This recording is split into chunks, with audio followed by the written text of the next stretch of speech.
Ẹ káàsán gbogbo ilé ẹ káàsán. Mo fẹ́ fi ọ̀rọ̀ yìí mi rò pé ó máa pẹ́ jù torí mo fẹ́ kí ó tó àwọn èèyàn wa létí. Ó ṣe pàtàkì. Àwọn àṣírí tó wà nínú ìwé irọ́ òun là ń tú sí tàálẹ̀ ni. Mo dẹ̀ fẹ́ kó yé wa. Ṣé rí nǹkan tó ń pè ní ìwé òfin ìwé òfin ìlú amúnisìn tá à ń pè ní Nàìjíríà. Mo fẹ́ tú àṣírí yẹn palẹ̀. Ṣé rí nǹkan tó ń pè ní òfin yẹn kì í ṣe òfin o. Torí àkọ́kọ́ àwa ọmọ ìlú àwa ọmọ káàárọ̀ oòjíire àtàwọn Igbo àtàwọn Middle Belt a fi àṣẹ sí orí ẹ̀. Kí ló ń pè ní àṣẹ? Ìyẹn ni referendum. Mo fẹ́ tú palẹ̀ díẹ̀ kó tún bọ̀ yé wa dáadáa sí ni o. Ẹ jẹ́ kí n fi eléyìí hàn. Ṣé rí ìwé yẹn? Mo fẹ́ lọ síbi kan kí n fi hàn wá. Ṣé rí n tí wọ́n kọ síbí báyìí sìn? Ẹ rí pé wọ́n kọ pé òfin fún ilẹ̀ ní Nàìjíríà ọdún 1999 òfin nǹkan tó kọ nìyẹn o. Mọ́lẹ̀ ṣe kọ́ yẹn wọ́n kọ́ bí gbàdé pé àwa ti gbé àti fọwọ́ sí àti kọ́ bọ̀ pé àfàṣẹ sí. Kò sí àṣẹ kankan lórí ẹ̀. Ẹ jẹ́ kí n wá fi eléyìí hàn yín. Mo fẹ́ fi eléyìí kó yé wa. Ṣé rí tí wọ́n ṣe gangan ni? Ṣé rí nǹkan eléyìí máa gbé sókè nsìn máa fẹ́ kẹ́ rí. Ṣé rí nǹkan tí wọ́n gbé lé wa lórí nǹkan tó ń pè ní schedule. Ìwé tó wà lẹ́yìn decree òun ni schedule. Àwọn ọ̀rọ̀ tó kọ sínú àwọn ìwé tó wà lẹ́yìn nǹkan tó ń pè ní decree òfin tipátipá tó ń gbélé wa lórí láì bí wa lórí referendum schedule àwọn òfin rán yẹn tí a kọwọ́ sí ohun ọkọ̀ síbẹ̀ wọ́n ní pé schedule ni schedule to promulgation decree. So ẹ ti mọ̀ pé kì í ṣe nǹkan tó kọ síbí ìgbà yìí yàtọ̀ pátápátá. Tẹ́yìn bá wo ọ̀rọ̀ yìí ẹ wò pé a mà lófin ní o àwọn ọlọ́pùrọ̀ o schedule lásán ni o àbá. Ṣé rí nǹkan tó wà ń bẹ̀ yẹn àbá pé ń tá lérò rè o ń tó yẹ kán wá bí wá ni pé ká ṣe referendum ṣé fọwọ́ sí abẹ́ ìfọwọ́ sí o ká tó gbé síwájú wa. Ó yẹ kán ṣe ní ìgbà tí ẹ pé wọ́n máa gbé òfin proposed constitution lẹ́ẹ̀kan máa pè pé a ní àbá láti gbé constitution wá síwájú yín o kí lè rí sí ṣé fọwọ́ sí abẹ́ ìfọwọ́ sí gẹ́gẹ́ bó ṣe sọ lẹ́ẹ̀kan. Mo kàn fẹ́ tún wá wà fẹ́lẹ́ tún ṣàlàyé fún wa ni kó yé wa pé ìwé tẹ́ ń pè ní constitution kì í constitution of schedule to the promulgation decree ni. Ẹ jẹ́ kí n wá fi hàn yín. Ẹ kí n wá ṣàlàyé fún yín. Ibi báyìí ṣé rí báyìí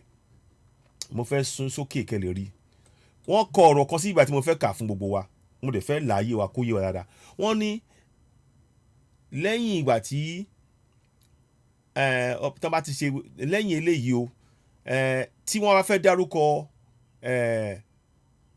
nǹkan tó yẹ kán tó kọ síbẹ̀ constitution tán bá fẹ́ dárúkọ tán bá fẹ́ tẹ schedule ló yẹ kó wà ń bẹ̀ yẹn dẹ̀ máa ṣe ẹ máa rí tó máa jáde ẹ máa kọ́lẹ̀ ẹ máa rí nǹkan tí mo kọ yẹn kódà máa ṣe báyìí máa gbìyànjú ní tẹ̀ máa gbé síta báyìí mo fẹ́ kẹ́ ẹ rí fúnra yín. Mo fẹ́ torí mi ò fẹ́ kàn máa sọ lásán. Mo ń bọ̀ o fún mi ìṣẹ́jú n kò fẹ́ kó jágara ni kí n tó gbé síta ṣọ́rọ̀ mi yẹn yín. So mo ń bọ̀ ẹ máa rí tó máa jáde nsìn. Torí bó kíní yìí ó ṣe pàtàkì àgbékalẹ̀ yìí ṣe pàtàkì gan kó lè yé àwa ọmọ káàárọ̀ oòjíire ìdí tá a ṣe fẹ́ gba òmìnira ká lè mọ̀ pé kò sí ọ̀nà tán lè gbé kíní ìgbàsẹ̀ àlọ́ òjòrò ni kíní láti òkè délẹ̀ òjòrò pátápátá ni kò dẹ̀ ṣe nǹkan táwa ọmọ káàárọ̀ oòjíire ta fọwọ́ sí rárá. Àṣẹ wà lọ́wọ́ wa wọ́n wá ń purọ́ wọ́n gbàṣẹ lọ́wọ́ wa wọ́n wá gbé àṣẹ léra wọn lọ́wọ́ wọ́n fi gbé ìwé òfin lé wa lórí àwọn ò fẹ́ mọ́ àwa ń lọ àwọn ò fẹ́ mọ́ wọn ò ṣe gbọ́kànlé wọn ò ṣe gbọ́kànlé rárá oníjìbìtì pátápátá làwọn àwọn bòròrò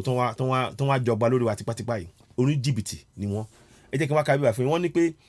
níbi táwọn bá ti fẹ́ wá tẹ ìwé yẹn o schedule ni ó yẹ kán pé o pé tí wọ́n bá ti fẹ́ tẹ o pé àwọn fúnra wọn ní agbára láti yọ ọ̀rọ̀ decree yẹn kúrò. Ṣé rí kíní ṣe ni wọ́n kọ pé wọ́n ní decree yẹn máa wáyé ní 29th of May 1999. Ẹ rí pé decree náà pé ṣe rí schedule to the decree. Nǹkan tí ẹ kó kọ síbẹ̀ yẹn ni pé schedule the constitution is set out in the schedule to this decree. Kò dẹ̀ lè jẹ́ constitution láì jẹ́ pé àwa ọmọ káàárọ̀ oòjíire àtàwọn Igbo àtàwọn Middle Belt pé gbogbo wa ṣe referendum àdẹ̀fàṣẹ sí. Kò sí àṣẹ lórí ẹ̀ o gẹ́gẹ́ bá ṣe ń sọ yìí o. Mo fẹ́ kó yé wa tí wọ́n wá kọ síbẹ̀ máa gbìyànjú kí n gbé kíní yẹn jáde kí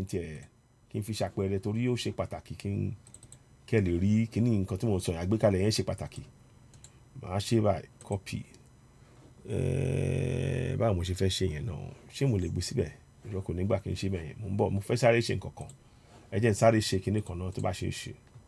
màá kàn gbé sókè mo kàn fẹ́ kẹ́kàn lè fi rí kẹ́kàn fi rí ni kẹ́kàn lè fi kẹ́lẹ̀ rí tí mò ń sọ kẹ́lẹ̀ mọ̀ pé ẹni tí mò ń sọ yìí kì í ṣe nǹkan téèyàn kàn máa fojú wò lásán torí ibi tí wọ́n ti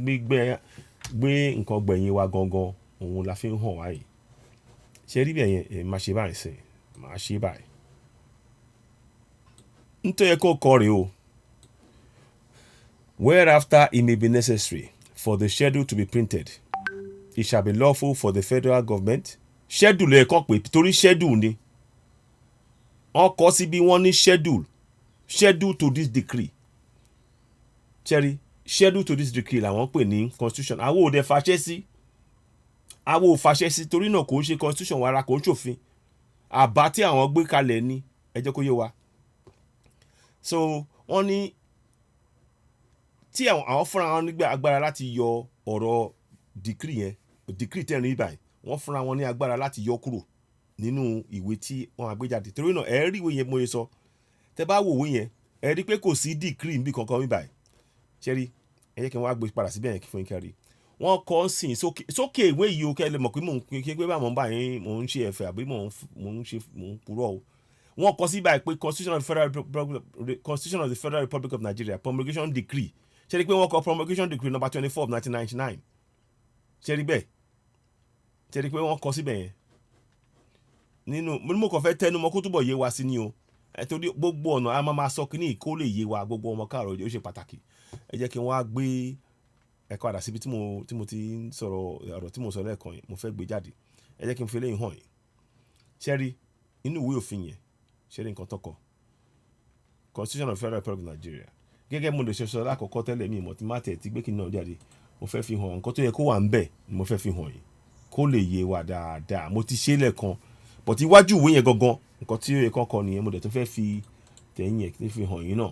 eléyìí tó wà nínú tẹ́ bá ti ṣí pálí ìwé àkọ́kọ́ tẹ́ máa kọ́kọ́ rí nítorí kó wà ń bẹ̀ mo fẹ́ fi hàn yín bọ̀ nǹkan eléyìí kan mo fẹ́ ṣe mo ń bọ̀ ẹ ṣáà fún mi ìṣẹ́jú kan àbólúwà wà.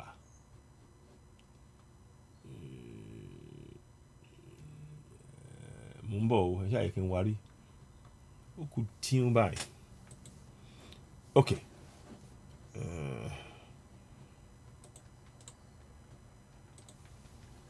ó fẹ́ fi kíní yẹn hàn ẹ̀yìn ẹ̀ má bínú ó dẹ̀ ṣe pàtàkì kéèyàn warí anyway jẹ́ ká ṣe báyìí kò ṣe nǹkan kan ní tí mo kọ sí báyìí náà lè kó wà ń bẹ̀ ṣe ni tí mo kọ sí báyìí lè kó wà ń bẹ̀ mo dẹ̀ máa gbé lọ sí bíbáyìí máa ṣe báyìí in fact nítorí mo dẹ̀ kí mo ti mọ bí tó wà sí mo kàn fẹ́ sáré wọ jáde ni ẹ má bínú mo fẹ́ wọ jáde ó ṣe pàtàkì ká gbé àgbékalẹ̀ yẹn ká gbé kalẹ̀ ká fi tó gbogbo ọmọ káàrọ̀ jèrè létí ń bọ̀ ẹ̀hún rèé so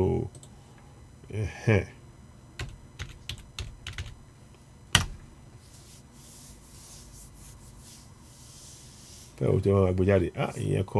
kọ́ mo fẹ́ kó ṣe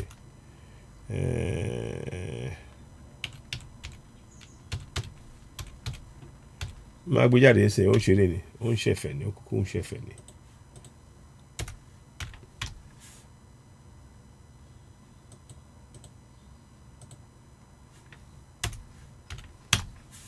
mo lè fẹ́ wá kí ní ọ̀hún rí mo ti rí nbìkan but ọ̀nà wà tí mo tún lè gbé jáde but ó lè ṣe díẹ̀ ẹ má bínú mo kàn fẹ́ sáré wá jáde fún yín torí ó ṣe pàtàkì ọ̀rọ̀ tá à ń sọ yìí kí ó ń ṣọ̀rọ̀ kékeré rárá ó ti kọjá ẹ̀sìn bọ́ ok mo ti mọ̀ tí màá ṣe mo ti rí ń sìn ẹ jẹ́ kí n sáré fi hàn yín báyìí bó ṣe wà yìí ṣe rí nǹkan tó kọ sí báyìí ní tí ẹ kó wà ń bẹ̀rẹ̀ bó ṣe yẹ kó ṣe rí rèé ṣe rí Federal Republic of Nigeria schedule to promulgation decree number 24 of 1999 nǹkan tí ẹ kó wà ń bẹ̀ nìyẹn àmọ́ tẹ́ bá wò ó ṣe rí ní tẹ́ rí òun nìyẹn òun ní tẹ́ bá wò ẹ má bínú kí n pélé sẹ́yìn torí iwájú ìwé yẹn eléyìí tí mo fi hàn yín sìn iwájú ìwé òfin irọ́ tán gbélé wa lọ́wọ́ iwájú ẹ̀ ní ẹ rí pé pálí tó nípọn ni lọ́kọ sórí ẹ̀mẹ́ ẹ̀ àmọ́ èmi ti yí ọ̀rọ̀ padà kó jẹ́ nǹkan tí ẹ̀ rí inú máa fi hàn yín sìn ń bọ̀ ẹ kí n kúkú sáré ṣe báyìí kẹ́lẹ̀ kó lè torí màá lè fi ṣe àpẹẹrẹ dáadáa ẹ jẹ́ sáré ṣe báyìí so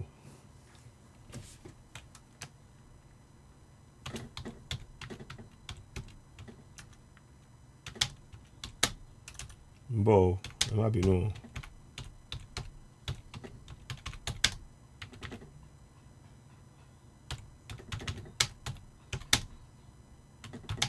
ó ṣe pàtàkì ká gbé àgbékalẹ̀ yìí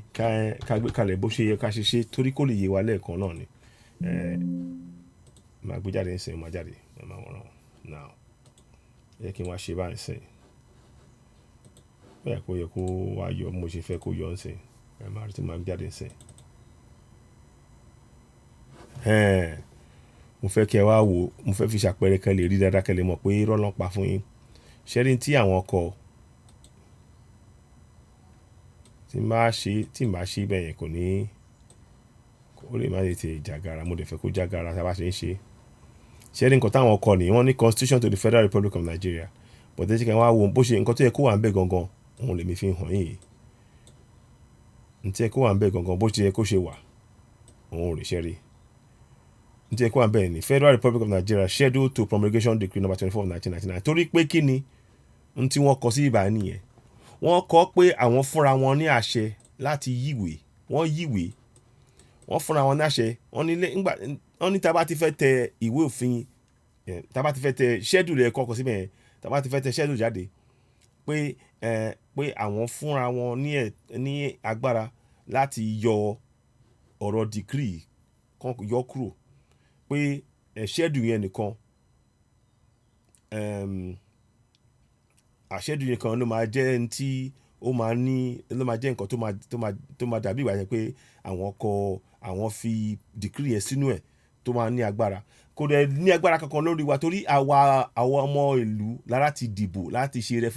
ṣe ètò referendum pé ṣe àgbà wọlé àwọn kò ń ṣe àwọn tó ń kọ kíní ìlú ẹ̀kan tó máa gbélé wa lórí àwa ló yẹ ká fi àṣẹ sí wọ́n gbà lọ́wọ́ wa mo fẹ́ kó yé wa ìyẹn mo ṣe gbélé wa lẹ́yìn yẹn wọ́n tún wáá kọ́ mo yẹ sọ mo dà kí mo ti sọ̀rọ̀ yìí náà mo máa tẹnu mọ́ lẹ́yìn gbà gbogbo wọ́n kàn sí wọ́n ní pé decree yìí o pé àwọn kà á kún gẹ́gẹ́ bí òfin ìlú ṣe rí i pé wọ́n sọ pé schedule yẹn pé ó wà lẹ́yìn promulgation decree àmọ́ schedule yẹn làwọn ń pè ní constitution fáwa ẹ rí i pé rọ́ ní sìn tí wọ́n mi yẹ yín torí náà tẹ́ bá lọ wo ìwé yẹn sìn nǹkan táwọn ń pè ní constitution òun rèé o Federal Republic of Nigeria wọn ò dẹ̀ fi 1999 yẹn wọn ò fi sí wọn ò fi promulgation decree wọ́n yọ promulgation decree number 24 1999 wọ́n yọ kúrò nínú ọ̀rọ̀ yẹn bẹ́ẹ̀ ọ̀rọ̀ tí ó dẹ̀ wà nínú ìwé yẹn gangan torí tán bá fi síbẹ̀ àṣírí yẹn máa ti tú fún gbogbo wa pé ara bí nǹkan tán wà ní ṣẹ́rí wọ́n kọ constitution of Federal Republic of Nigeria promulgation decree 1999 decree number 24 1999 òun ló kọ síbẹ̀ yẹn promulgation decree tẹ́ bá dé ibàyí wọ́n wá sọ wọ́n ní the constitution set out in the schedule to this decree shall come into force 29th of May so ẹ ti mọ̀ pé kí ni ìtumọ̀ decree ni ọ̀rọ̀ tó kọ sí ibàyí gbogbo lè àṣẹ ni wọn ò dẹ̀ gbaṣẹ́ lọ́wọ́ wa wọ́n gbé àṣẹ lé ara wọn lọ́wọ́ òun ni irọ́ tí ẹ̀ ń wò yìí lórí ìyẹn so wọ́n pe constitution wọ́n pè ní ìwé òfin rọ́ ni aláìsí àṣẹ àwọn ọmọ ilẹ̀ ìlú yẹn ń bẹ̀ kò ṣe constitution wa rárá wọ́n gbélé wa lórí tipátipá ni wọ́n kọ síbẹ̀ wọ́n ní àwọn fún ara wọn ní agbára láti yọ decree yẹn ìtumọ̀ yẹn ni pé wọ́n yọ eléyìí kúrò nínú gbogbo ọ̀rọ̀ torí ẹ̀ lè ṣe rí pé nǹkan tó kọ síbẹ̀ ẹ̀ rí pé wọ́n kọ̀kọ́ constitution of Federal Republic of Nigeria 1999 nítorí kó wà ń bẹ̀ òun mo fi hàn yín òun lélẹ́yìí ṣe rí bẹ́yẹn a máa tẹnumọ́ ẹ má bínú a máa tẹnumọ́ kó lè yé wa ká lè mọ̀ pé alátilọ́sẹ̀ ṣe irọ́ tí wọ́n pa fún wa òun la fi hàn yín yìí o so lẹ́yìn yẹn tí wọ́n wá sọ torí mi ò fẹ́ kó pẹ́ jù lẹ́yìn yẹn tí wọ́n wá ṣe gbogbo lẹ́yìn tí ó wá tí wọ́n wá ṣe pàtàkì jùlọ ká wá mọ̀ pé wọ́n tún wá sọ wọ́n ní decree yẹn àwọn kà á kún gẹ́gẹ́ bí òfin ilé wa ṣètìrí pé ó ti di ọ̀rọ̀ méjì ìwé òfin wọ́n ní ó ní agbára pé constitution wa ni decree tó ń kọ́ gangan wọ́n tún pè ní constitution èwo wá gan ni constitution wa wọ́n ní eléyìí fúnra ẹ̀ lásán ìwé òfin wa rè ìkejì tí máa fi hàn yìí ó ṣe pàtàkì kí ó yé wa mo fẹ́ kí ó yé wa ni eléyìí wọ́n ní ìwé òfin wa ni èwo wá gangan ni ìwé òfin ṣé eléyìí tí wọ́n kọ tẹ́yìn decree ni tó jẹ́ eléyìí o àbí eléyìí tí wọ́n kọ tó jẹ́ tí wọ́n kọ sórí ẹ̀ decree èwo ní gangan kẹ́ bá mọ̀ pé wọ́n purọ́ fún wa wọ́n ọ̀dẹ̀ gbaṣẹ́ lọ́wọ́ wa àṣẹ táwa máa fi sí ó yẹ kí àwọn ọmọ káàrọ̀ òjèrè àtàwọn Ìgbò àtàwọn Middle Belt kàn lè fi àṣẹ sí pé lórí referendum pé ṣé gbà abẹ́ gbà wọlé àmọ́ wọn ò jẹ́ ká sọ̀rọ̀ ntí ó ń yé wa ní ara jìbìtì tó ń ṣe fún wa nìyí o tí mo lè fẹ́ kó yé wa pé aláti kọ̀ gbogbo ọmọ káàrọ̀ òjèrè bá ṣe ń gbọ́ ètò ìbá máa pín citizen ẹ̀wà ló ń kí wa ló ń kí yín ẹ ṣeun adúpẹ́ kò ní sí wa kò ní rẹ̀ wá o ọ̀rọ̀ yìí ẹ tí a bá máa pín torí aláti máa fi ká máa ṣí ojú àwọn èèyàn wa torí wọ́n ti pa irọ́ gbogbo àwọn tó ń sọ fún yín pé kẹ́ nígbàgbọ́ nínú wọn Nàìjíríà irọ́ ló bá dé ntí mo fi hàn yín irọ́ ló bá dé látòkè délẹ̀ irọ́ ló bá dé ṣé iná ti fojú ara yín rí ẹ ti fojú ara yín rí sìn ẹ̀yin ṣe báyìí náà kíkan ṣe ń bọ̀ o ok ok mo ti ṣe yẹn ṣe so now so ẹ ti rí pé gbogbo ń tọ́ sọ pé ká nígbàgbọ́ ní wọn Nàìjíríà irọ́ ló bá dé torí gbogbo ohun tí ó ṣe pàtàkì jùlọ tẹ́kẹ́ mo fẹ́ kẹ́ mọ̀ wọ́n ní òfin ìlú ó máa ní pé ìlú wa máa ní òfin yẹn ló wà nínú nǹkan tó ń pè ní schedule ṣẹ́rí tourist decree ta ló fún wọn ní agbára láti sọ fún wa pé òfin wa nìyí àwa ló yẹ ká pàṣẹ lórí referendum pé àgbà wọlé àbá àgbà wọlé ṣẹ́rí yàtọ̀ yẹn wọ́n á sọ ń sìn pé ó ń bìrẹ̀ máa wọ́n ọ̀dẹ̀ bí wá kan tó gbélé wa lórí ní 29th of May tí lọ́kàn gbélé wa lórí ara àǹtí bá ṣe ń sọ pé a nílò referendum nìyẹn ṣọ́nà mi yẹn yín ara ta ṣe ń sọ pé a nílò referendum nìyẹn ó ṣe pàtàkì adẹ̀ láti máa lọ àwọn òtí ẹ̀fẹ́ àní kankan ṣe pẹ̀lú wọn mọ́ àwa a máa dá dúró adẹ̀ máa ṣe referendum wa àwa ní ká gbégbèsè yẹn ká bẹ̀rẹ̀ sí ní ṣètò referendum ẹ má ti jẹ́ ká dúró dè yẹn kankan àdúró dè ìjọba àwa la láti ṣe kíní ìfúnra wa tábàdẹ̀ ti ṣe gẹ́gẹ́ bí ẹjọ́ petition tá ti sọ pé kẹ́ sign lóyún ilẹ̀ káàrọ̀ òjìrì ẹ bá wa máa sign ẹ bá wa tọwọ́ bọ̀wé kẹ́ máa sign petition yẹn ń dẹ̀ máa sọ̀rọ̀ ní díẹ̀ t-shirt ti dé fún àwọn tó máa play football ní South Africa a dẹ̀ ń tà yẹn à ń tà ní £30 níbí báyìí láàrin ó yẹ kẹ́ màá lè rí mú gbé wọ̀ ní ọ̀la àbọ̀tán la orúkọ bẹ́ẹ̀ yẹn ìjẹ́sẹ̀ máa òbí kan ṣe ń lọ so ìyẹn a máa gbé yẹn kalẹ̀ fún yín àti máa padà wá máa sọ̀rọ̀ lórí yẹn kódà a máa fi ṣètò lọ́la ó dà pé a máa fi ṣètò lọ́la bá ṣe ń wò àmọ́ ẹ jẹ́ ká ṣe máa tẹ̀síwájú àmọ́ mo fẹ́ kó yé wa pé tí wọ́n ń pè ní ìwé òfin yẹn o irọ́ ni o torí ìwé òfin táwọn gbélé wa lórí lélẹ́yìí o wọ́n dẹ̀ fi pamọ́ fún wa ṣe rí ìwé òfin yìí wọ́n fi pamọ́ fún wa torí wọ́n sọ fún wa pé ntí àwọn bá kọ fún wa ni káwa máa wò gẹ́gẹ́ bí òfin òun ni nǹkan tí wọ́n kọ sí iwájú mi báyìí tó bá yẹ pé wọ́n bá wa sọ òótọ́ ọ̀rọ̀ nítorí kó wà níwájú ìwé yẹn òun rèé o ó yẹ kó wà níwájú ẹ̀ pé Federal Republic of Nigeria Schedule to Promulgation Decree number 24 of 1999 torí nǹkan tí ó wà lórí ìwé yẹn lákọ̀ọ́kọ́ òun nìyẹn ṣe rí pé kò sí yàtọ̀ ṣe rí Federal Republic of Nigeria Promulgation Decree number 24 of 1999 so ìyàtọ̀ ẹ̀ tó máa wà ń bẹ̀ lẹ́ẹ̀ máa kọ̀ rí sẹ́wọ́n ní Federal Republic of Nigeria Schedule to Promulgation Decree ìwé ẹ̀yìn lórí òfin decree tán gbélé wa lórí tipátipá láì gba àṣẹ lọ́wọ́ wa tí wọ́n mi yẹ yín ẹ jẹ́ kó yé wa so orí ṣe pàtàkì ká ṣe àlàyé yẹn kó yé wa tẹ bá dẹ̀ máa wo ìwé yẹn nǹkan tí ìwé irọ́ yẹn nǹkan tó yẹ kó wà ń bẹ̀ gangan òun ni mo fẹ́ fi hàn yín yẹn má bínú kí ló ń ṣe báyìí náà eléyìí ló yẹ kó wà ń bẹ̀ abológbò àgbọ̀lú àgbà lọ ẹni mà ṣe báyìí náà ok ẹ jẹ́ kí n ṣe àwájáde ó ń ṣeré ni so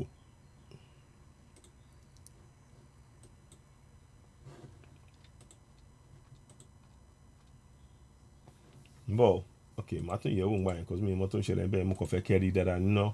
but kò ṣe nǹkan kan ó ń ta bíọ́bíọ́ náà ni òun rèé so nítorí yẹ kó wà níwájú ìwé òfin yẹn òun rèé Federal Republic of Nigeria Schedule to Promulgation Decree so gbogbo wa ti mọ̀ pé àwọn òfin oníkakí ìtumọ̀ ilé ni pé àwọn oníkakí náà gbé òfin ilé wa lórí o kì í ṣòfin wa àmọ́ ń purọ́ fún wa pé àwa fọwọ́ sí ló fi wá di constitution ọwọ́ wa táwa bá fi sí yẹn òun ló yẹ kó jẹ́ referendum ìyẹn náà fún wa tí wọn ò gbà ká ṣe di èní yìí bí mo ṣe ń bá yín sọ̀rọ̀ yìí wọn ò fún wa ní àyè láti ṣe ètò referendum kó lè bá pé àwa la máa pàṣẹ pé àgbà wọlé o àbá àgbà wọlé di bá ṣe ń sọ̀rọ̀ yìí ẹ jẹ́ kó yé wa, ìyẹn ni mo ní pé kí n fi hàn gbogbo wa lẹ́ẹ̀kan sí kó lè yé wa ntí ọ̀rọ̀ tó yẹ kó wà nínú ìwé yẹn gangan tó yẹ kó wà níbẹ̀ ni pé níbi tí wọ́n ti gbé kọ ọ̀rọ̀ rúrùn yìí ó yẹ kó sọ fún wa pé ẹni tó bá fẹ́ tẹ ìwé òfin yẹn pé àwọn ẹni tó bá fẹ́ tẹ nǹkan pè ní ṣẹ́dù yẹn tí kì í ṣe ìwé òfin láì jẹ́ pé àwa ọmọ ilẹ̀ àti gbé ọmọ ilẹ̀ Nàìjíríà àti ṣe referendum àti wá gbà wọlé àmọ́ bó ṣe wà schedule lásán ni kò kàn wá rárá wọ́n purọ́ fún wa wọ́n kọ schedule it shall be necessary for the schedule to be printed it shall be lawful for the federal government printer wọ́n sọ fún wọn pé àwọn fún àwọn tó bá máa tẹ ìwé yẹn àwọn fún wọn ní agbára láti yọ kíní yẹn láti yọ ọ̀rọ̀ yẹn kúrò pé ó dẹ̀ máa ṣì ní agbára gẹ́gẹ́ bí ìbàjẹ́ pé àwọn ọ̀rọ̀ decree yẹn ṣì wà nínú ẹ̀ so torí náà ẹ wá rí i pé ọ̀rọ̀ tẹ̀ ń rí sìn torí pé wọ́n sọ bẹ́ẹ̀ yẹn àwọn ti fúnra wọn láì bí wá o torí pé wọ́n ti ṣe bẹ́ẹ̀ yẹn sìn torí pé wọ́n ti yọ decree yẹn lẹ́ẹ̀kan sí ẹ jẹ́ kí n fi hàn wá o torí wọ́n ti yọ promulgation decree number 24 of 99 wọ́n yọ kúrò tẹ́ bá rí wọ́n ti yọ kúrò nínú ìwé òfin irọ́ tó ń gbélé wa lórí tẹ́ bá rí sìn ẹ rí pé kò sí nǹkan kan bẹ̀ tẹ́ pé promulgation decree number 24 of 1999 bẹ́ẹ̀ nǹkan tó yẹ kó wà ń bẹ̀ gangan òun gangan nìyẹn ṣe rí so ìyẹn mo fẹ́ fi hàn gbogbo wa pé ká mọ̀ pé ìwé òfin rán lọ́gbé wa lórí o ìkejì ẹ̀ náà mo dẹ̀ tún fẹ́ tẹnu mọ́ ibẹ̀ yẹn nítorí kó wà ń bẹ̀ ẹ jẹ́ tó fi hàn wá kó lè yé wa nítorí kó wà ń bẹ̀ ní Federal Republic of Nigeria schedule to promulgation decree ìyẹn schedule ìwé tó kọ lẹ́yìn òfin oníkàkí wọn ò bá wa so tọ̀rọ̀ ẹ rí i pé wọ́n purọ́ fún wa ẹ̀tàn ló bá dé látòkè délẹ̀ ẹ jọ bẹ́ẹ̀ bá ṣe ń gbọ́ ètò ẹ bá wa máa pín ẹ ṣeun ó ṣe pàtàkì kò ní sí wa kò ní rẹ̀ wá aláṣẹ Èdùmàrè àdélẹ̀ lérí máa mójú tí láìpẹ́ ya máa gbé ọ̀rọ̀ ti football yẹn jáde a máa sọ̀rọ̀ lórí ẹ̀ kẹlẹ̀ bá wa ra àwọn t-shirt ẹ̀ wọ́n ta £30 ní UK ń bí báyìí àwa náà máa gbé jáde so ó máa jẹ́ nǹkan tá máa gbé ta fún yín lẹ́yìn yẹn àwọn tó kù náà àwọn náà máa tún jáde a máa sọ̀rọ̀ ẹ̀ dábàá lè ṣe láti fi ran àwọn football wa lọ́wọ́ kán lè lọ sí Johannesburg ẹ jẹ́ ká ṣe ẹ ṣeun àrùjì báyìí lọ ẹ ṣeun adúpẹ́ kò ní sí wa kò ní rẹ̀ wá ẹ jẹ́ kó yé wa pé ìwé òfin rán lọ́gbẹ́rẹ́ wa lórí o nítorí kó wà ń bẹ̀ òun la fi hàn yín yìí o Federal Republic of Nigeria schedule to promulgation decree number 24 of 99 lẹ́kọ́ wà ń bẹ̀ àmọ́ tán gbé síbẹ̀ òun lélẹ̀ ẹ̀rọ pé òfin wa ni pàápàá jùlọ àwọn ọkọ̀ tún wá sọ wọ́n ní pé àwọn ka ìwé yìí gẹ́gẹ́ bí òfin ìlú ìwé yìí ẹ rí pé ìwé yìí ìtumọ̀ yẹn ni pé ìwé yìí ó lágbára ju schedule tán kọ́lẹ̀ yẹn ìwé yìí wọ́n lè yí nǹkan tó bá ń wọ́n padà kò dẹ̀ sí nǹkan tá lè ṣe sí torí àǹfààṣẹ́ sí ara ta ṣe láti gba òmìnira nìyẹn tó àrùjì báyìí lọ ẹ ṣeun ó dìgbà kan gbàkan náà ìjọba surprise lórí Citizen wa lórí YouTube ọmọ balànà Lady Best Oduduwa TV radio yago gbogbo wa ẹjọ ó ṣe pàtàkì kí á tẹ̀síwájú ẹ jẹ́ ká túbọ̀ máa ṣe tẹramọ́ṣẹ́ ká gba òmìnira yìí àwa ń lọ sẹ́ẹ̀ ṣe rí ètò referendum yẹn àdóòdè yẹn kankan àwa la máa láti ṣe àgbékalẹ̀ bó dẹ̀ sì máa wáyé a dẹ̀ máa pariwo ẹ̀ fún gbogbo àgbáyé pé a ti ṣe referendum o àwa ń lọ aláti pariwo ẹ̀ ká tó wá ṣe bẹ́ẹ̀ yẹn aláti pèsè ìdáàbòbò fúnra wa lórí ilẹ̀ wa ẹ̀tọ́ gbogbo wa ní sí iṣẹ́ gbogbo wa ní kíní kan gbogbo wa pátápátá lórí nínú ọ̀rọ̀ òjàngbara yìí gbogbo wa pátápátá lórí gbogbo wa la ní ọ̀rọ̀ láti sọ gbogbo wa la ní ipa láti kó nínú ọ̀rọ̀ bá ṣe máa gba òmìnira yìí torí náà ẹ jẹ́ ká tẹ̀síwájú kò ní sí wa kò ní rẹ̀ wá o ẹ ṣeun adúpẹ́ àtúmọ̀ àríyìn bá sọ̀rọ̀ ó dìgbà kan náà ó dàbọ̀.